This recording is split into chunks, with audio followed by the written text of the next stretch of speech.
This is Edward October, host of OctoberPod on YouTube.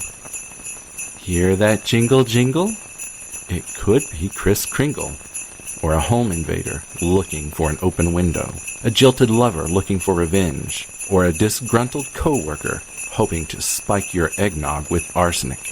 The girls of our true crime podcast are always on Santa's nice list, but the crimes they discuss are very naughty indeed. Listener discretion is advised.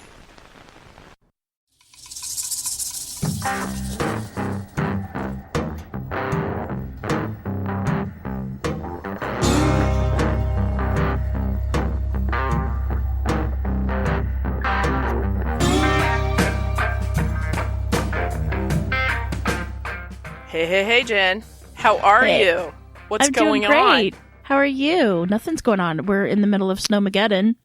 Snowmageddon. Yeah. You know, my friend that I work with, we're teachers, of course. Mm-hmm. And so, Kevin, shout out to you, which you will never hear this, so I could say bad things about you and you'd never... Anyway, he emailed me, or texted me rather, and he said, look, it's snowing. And then he's like, thinking of you because this is my dream. This is it. Like getting a snow day, having it snow, and getting a snow day. It's the most beautiful thing the entire school year. That's all I'm going to say about that. Nothing's changed with you since you were 6. That is correct. Mm-hmm. Actually, the kids laugh hard. I get more excited. Like, I jump up and down, and I'm like, it's a scene, but I can't help it. I just get excited. It's important to me. It's like a free day off, Yeah, and then no, I totally get it. You can, do extra things around the house because you didn't know you had that day off. Or, even better yet, you can sit on your bed and play Best Fiends and watch a movie, which is what I'm going to do. Just saying. Yeah. In full clothes, because that's the eternal thing that I always do, but whatever. I know.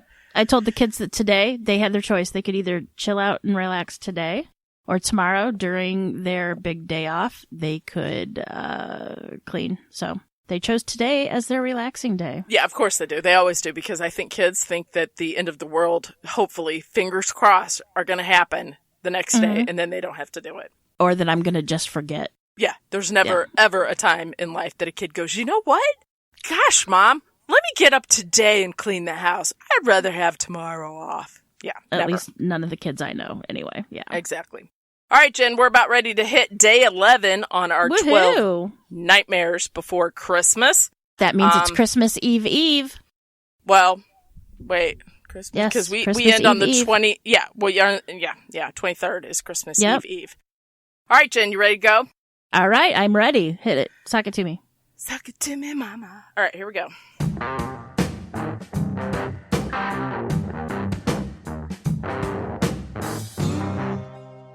On Easter Sunday, families gather to celebrate with family and friends. They enjoy the traditional ham dinner with all the trimmings and attend service to celebrate the resurrection of Jesus. That's a time to be together with those you love, or those you don't, if you're me, and cherish. But for James Ruppert, it was something much different. As we've learned, often things look different on the outside than on the inside. And sometimes they are not at all what they seem to be. Bum, bum, bum. Bum, bum, bum. James Ruppert seemed like a normal kid growing up in Hamilton, Ohio, but there was a few signs, as there always are, Jen. How many times have I say this, right? The Ruppert's home didn't have indoor plumbing or running water, and actually it was more like a barn than a house, maybe like a structure, I guess. James was a bit of a sickly kid. He suffered from asthma, which a lot of people have. But, that house they lived in did no favors to that because it was not very insulated. It wasn't very clean. Yes. So that made it worse. Due to his asthma, he would have to sit out of a lot of school activities the other kids participated in. And we all know what happens sometimes when that happens. This is where you're supposed to say what happens. What happens? No, you're supposed to say, you mean bullying. You mean bullying?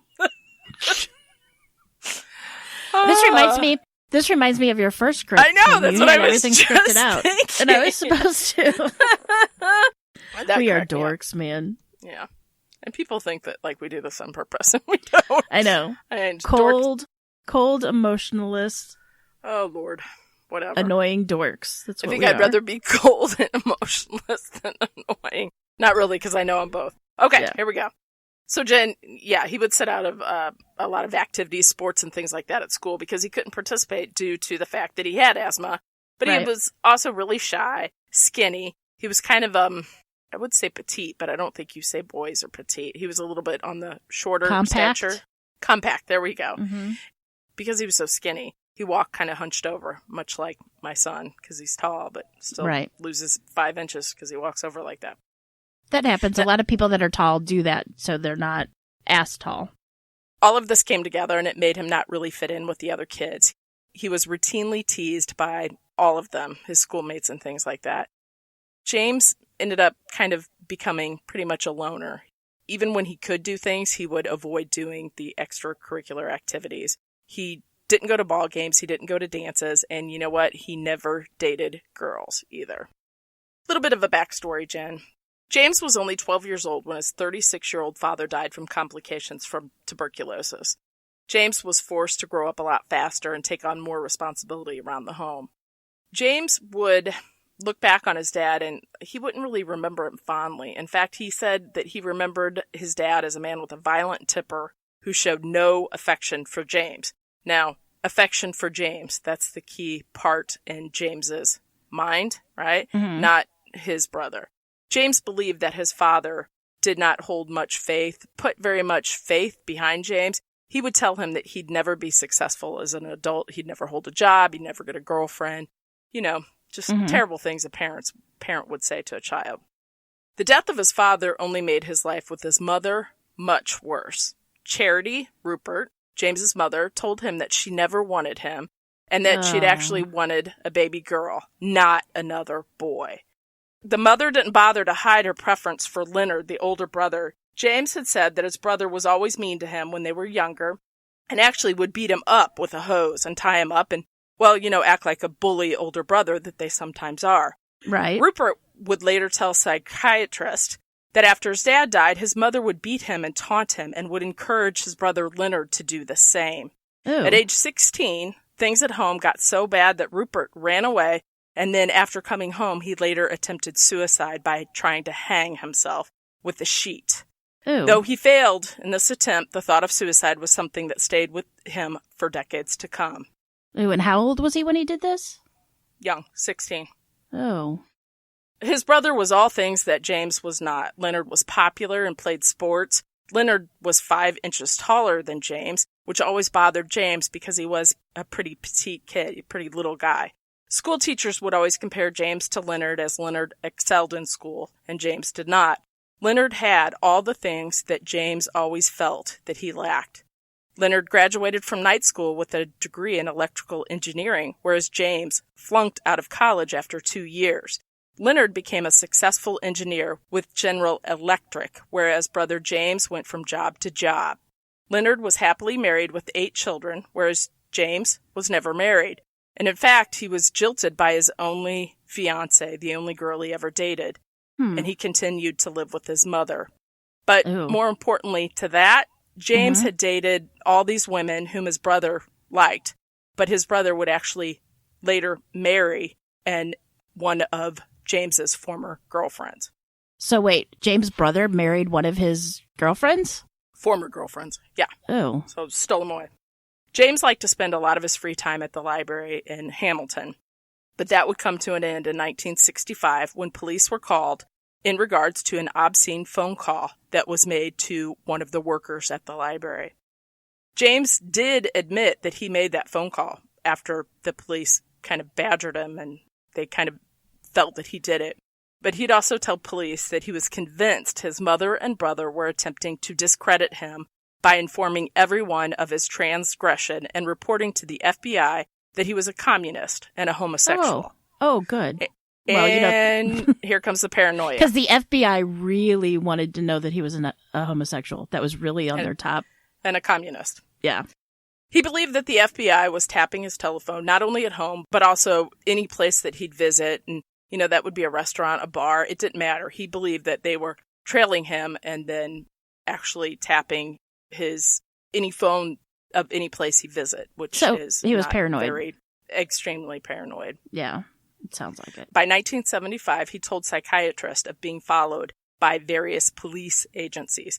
Now, this was not only the local police in town, but the FBI, the CIA. I mean, these high police agencies. I mean, these high police headquarter people. I don't know how to say that, but we're following him in little Hamilton, Ohio. Oh, yeah. Because he was gay and he was a communist. Or a gay communist, which, God forbid, that happens. That's even worse. I know.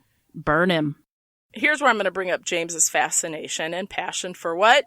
That's right, guns. James really liked guns, and possibly, I'm guessing that he liked them because they felt like they gave him the power that he lacked as a kid and as a teen. He's kind of not wrong. I mean... Exactly. But as a smaller adult now, you're kind of like, haha, I have a gun. I get the last word. Yeah. Mm-hmm. James collected guns, and he'd often go out to shoot the guns for fun, which lots of people do. That's fine. But as recently as 2 days before that fateful Easter Sunday, witnesses would later testify that James was out by the river shooting his .357 Magnum, and he was shooting at tin cans, which, that's fine. I mean, people do that all the time. No, it's normal. That's target practice. But we should know. Normal. Being from a small town, that's what people do, right? That's very normal. However, what's not normal is that a gun store employee would later claim that James came into a store and asked him where he could obtain a gun silencer. Oh, good. So again, there's always signs. Mm-hmm. There's always signs. I don't even know. I would guess, are silencers even legal? I don't know. At one point they were not illegal, but the government that is in charge now kind of wants it to be legal. Legal? Mm-hmm. No. Why do you need a silencer? There's no reason. What? You don't want to scare the deers when you're out shooting your rifle? Hey, don't look at me. I know. I don't think there's any need for him either.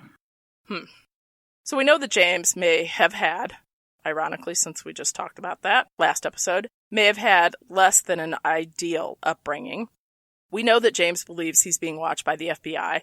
We know that he loves guns. And, all this stuff together, again, like we said in the episode earlier, doesn't make you a serial killer, is what we said earlier. In this episode, I say it doesn't usually lead a man to do what James Ruppert did on Easter Sunday in 1975. Okay, real quick.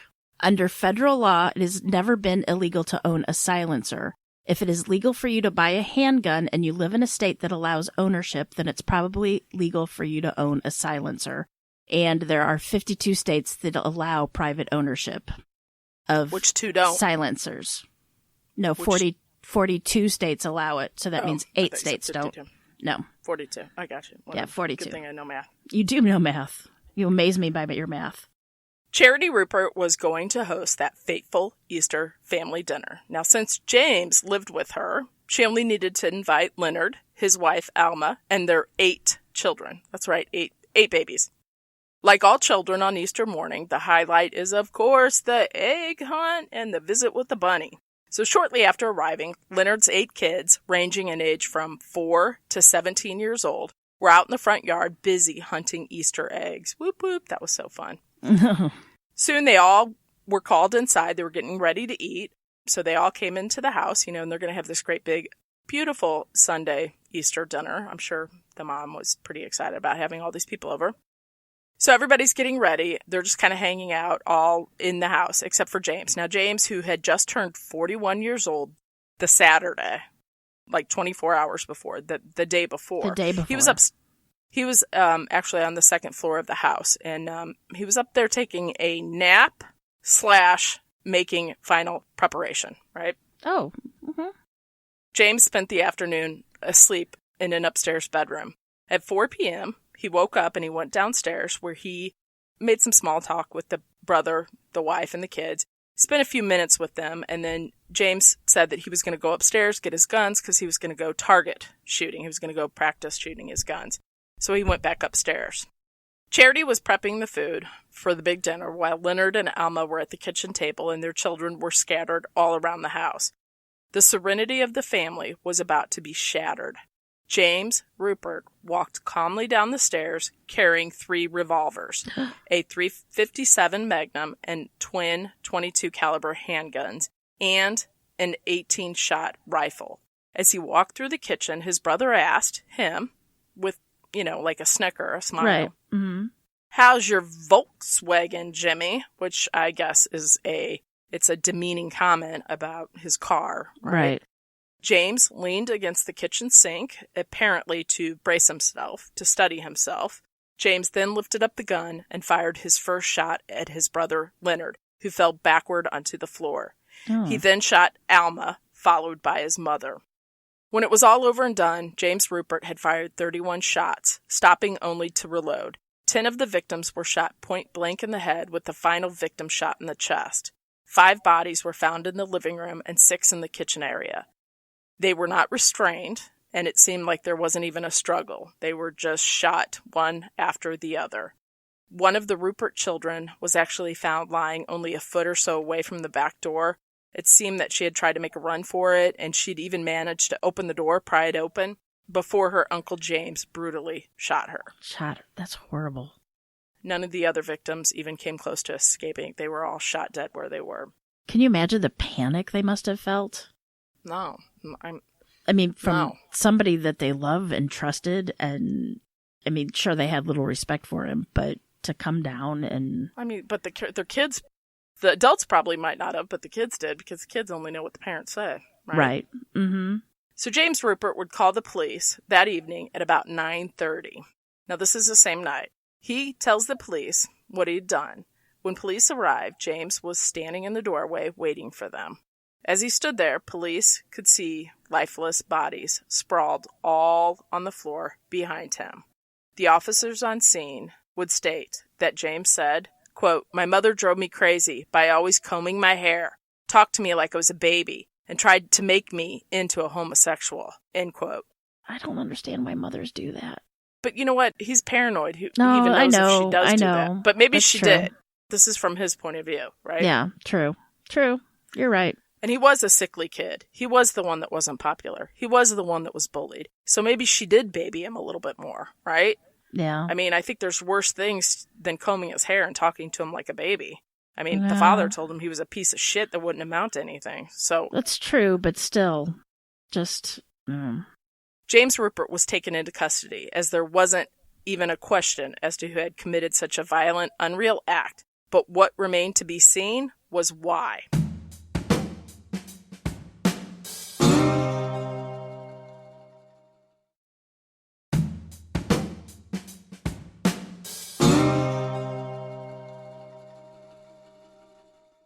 At his June 1975 trial, James Ruppert entered a plea of insanity.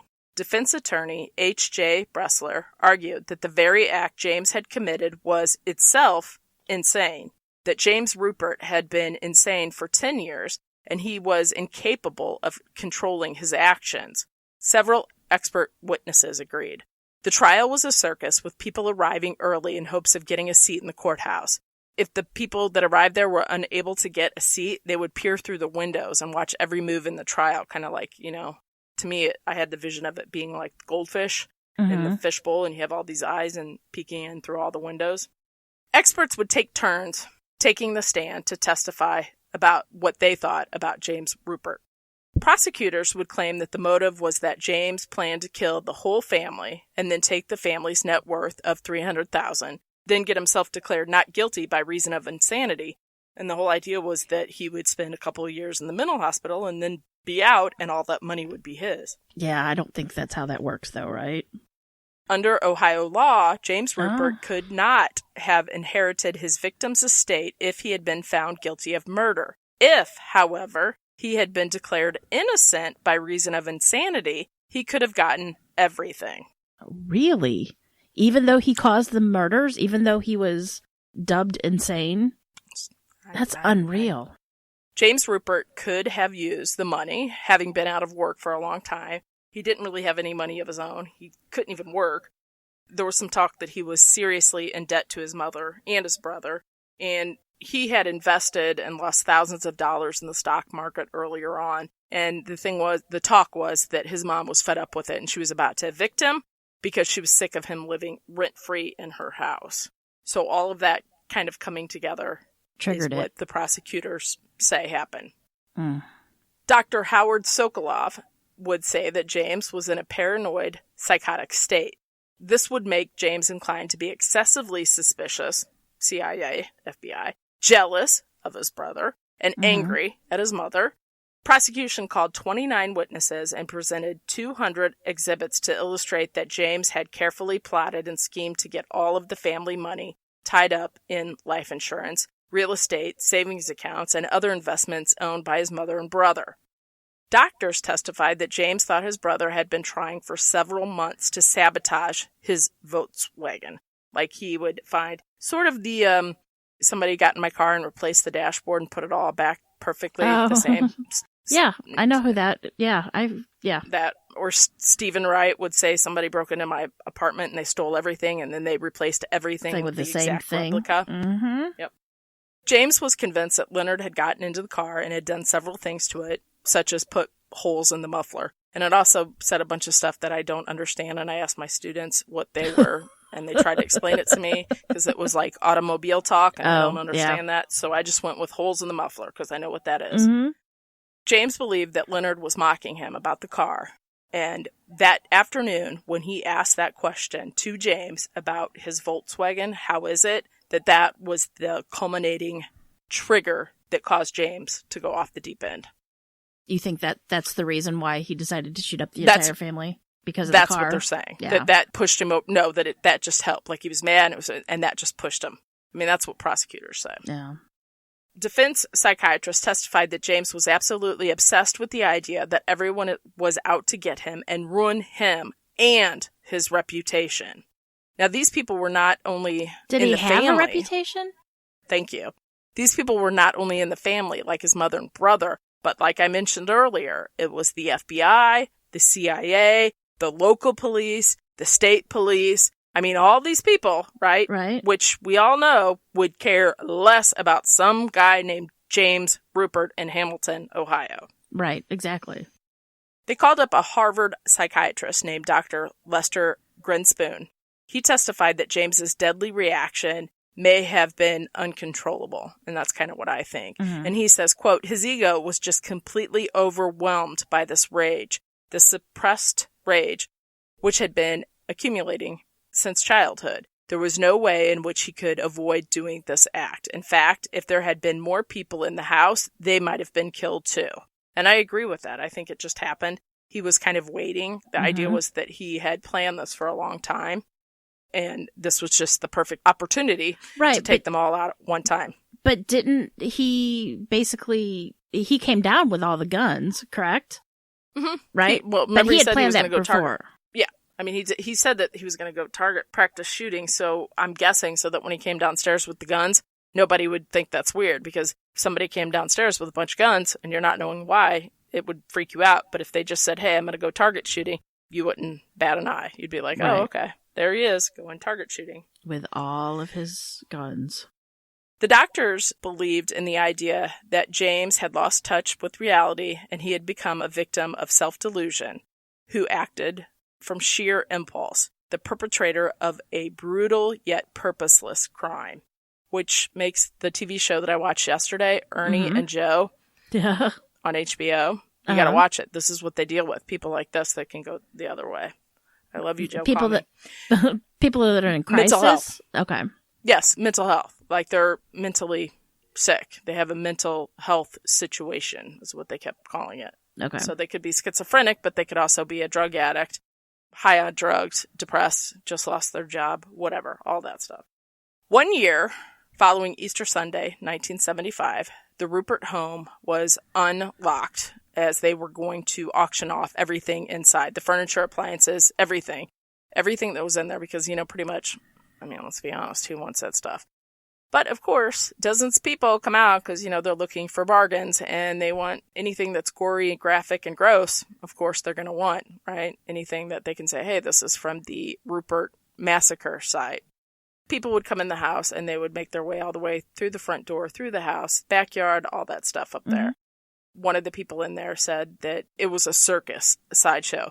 And the thing that's interesting to note here is that the trial was much like a circus sideshow with everybody showing up. And that this was too, that there was moms with their babies. There was housewives, husbands. It was just, a lot of looky-loos coming in there to see everything, right? Pretty gross. You know what I mean? Well, it is. And just, that's the nature of humans. That's what they do. There's a lot of people that collect all sorts of souvenirs from serial killers too, which I don't. Of course, yeah. I don't personally get. So in 1982, he would have a retrial. And in this retrial, a 3-judge panel found James Ruppert guilty in the deaths of his first 2 victims, his mother and his brother, but not guilty by reason of insanity in all the other 9 slayings. And that would be his sister-in-law and all those babies. Now, this decision suggests that James Ruppert intentionally killed the first 2 family members, his mom and his sister, and this could be because of revenge or money. But the others were more just because situational. They were there. He had to kill them. He really had nothing against them. I mean, how can you have something against a 4-year-old baby? But, hey, that's just me because I'm nice like that. Yeah. The 3-judge panel decided in favor of the prosecution, and James Ruppert was found guilty of murder and sentenced to the Ohio State Penitentiary. Now, on a legal technicality, he was later transferred to a mental hospital, and he was granted yet again a new trial. On July 23rd, 1982, James Ruppert was sentenced to 2 consecutive life terms in prison after being found guilty of murder in the death of his mother and brother. The inheritance was forfeited. Oh. As of December 2019, hello, like this month, right? Oh, really? This month. Wow. James Ruppert, well, it's not, I'm just saying, he's still incarcerated at the Franklin Medical Center in Columbus, Ohio. And that's a division of the Ohio Department of Rehabilitation and Correction. In June 1995, at the age of 61, he was granted a hearing before the state parole board, but his release was denied. Thank goodness. He also received another hearing in April 2015 and was again denied. His next hearing for parole is set for April 2025. He will be 91 years old. So I think it's pretty safe to say that either he won't get it or he won't make it that far. Yeah, I'm going to say the first. He won't get I'm sorry, paroled, the second. I'm going to say that he's not going to make it that far. long. Yeah. Prison life's hard. It's a hard life on those guys. They usually die a lot earlier. It's not like you get the prime medical care that you get in the real world, right? But you at least get it. Right. Yeah, you do. And it's free. Yeah. So there's that. Mm-hmm. Well, free to them, not for us. Well, wow. No, of course not. I'm surprised they didn't get the insanity plea. I'm really surprised by that. Well, he did for the lesser ones. I mean... Right, but the whole thing seems like he would be... like if he thinks he's being chased by the FBI... Right, that's what I mean. Didn't anybody think that was weird? I guess you just think that's crazy Uncle James. Crazy Uncle James. He's always spouting that kind of stuff, yeah, but right? Wouldn't you think the FBI would have had some kind of, little record on him? That if he's telling on himself and sending shit into the FBI saying, I'm a communist, you would think the FBI might just put, a little gold star by the top of his... You'd think. But I guess they might get a ton of crap like that every day, right? I would think. You really don't think that somebody... age 41 is going to go and kill their mom, their brother, their sister-in-law, and 8 babies. So, generally that doesn't happen. They're usually hospitalized. No. But they need help. A lot of help. A lot of help. Mm-hmm. Wow. Mental help. People need mental help. That's why you need to go watch Ernie and Joe Crisis Cops on HBO. Call Me Joe. No, seriously, though. It's interesting that they're trying to make a difference. Or they are making a difference with mental health and how it's handled. And there's some good... situations that they talk about and how, like this, if somebody would have called on him, he would have been taken in. Ideally, he would be taken in and given the help he needed. Obviously, he's paranoid, probably schizophrenic. Right. I'm not a doctor. I don't play one on TV, but he's obviously paranoid if he thinks the CIA and the FBI are following him because he's a communist homosexual. And a lot of these cases that we've done for this Nightmare Before Christmas, a lot of them could have been stopped if they would have reported their mental health problems or somebody would have reported their mental health problems. A lot of people's life would have been saved. I guess you think that it's never going to come to this, but it comes to this way more often than people like to think. Seems to be, yeah. Sadly. All right. Well, that was day 11. 11. We have one more to go. It's almost kind of sad. It's over. Almost kind of sad. I'm not sad at all. Oh, yeah, yeah. Not sad at all. I'm excited for the break, I'm not. though. Good. 2-week break. Yep, I'm ready. Yep. We'll be back on January 6th or 8th. I forget which. I don't know. Something like that. Yeah, I don't know. I think. All right, but until then, right? Yep. Remember, Lock your doors. And keep passing by those open windows. Bye-bye. Love ya.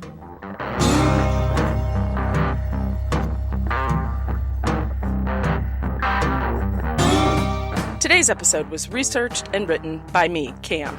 For more information about this episode, as well as all the sources I used, please check out our show notes or the podcast website at ourtruecrimepodcast.com. Our True Crime Podcast is developed and created by hosts Jen and Cam. Original music and audio mix of all our True Crime Podcast episodes is courtesy of Nico from We Talk of Dreams. Listener discretion is provided by Edward October from OctoberpodVHS. Our True Crime Podcast is executive produced by Nico and Dick Vane. Make sure to like and subscribe to Our True Crime Podcast wherever you listen to your podcast. We can be reached on Instagram and Facebook at Our True Crime Podcast or on Twitter at Our True Crime Pod. You can email us at ourtruecrimepodcast@gmail.com. If you really like the show, make sure to check out our Patreon at Our True Crime Podcast. Our True Crime Podcast is an OTC production.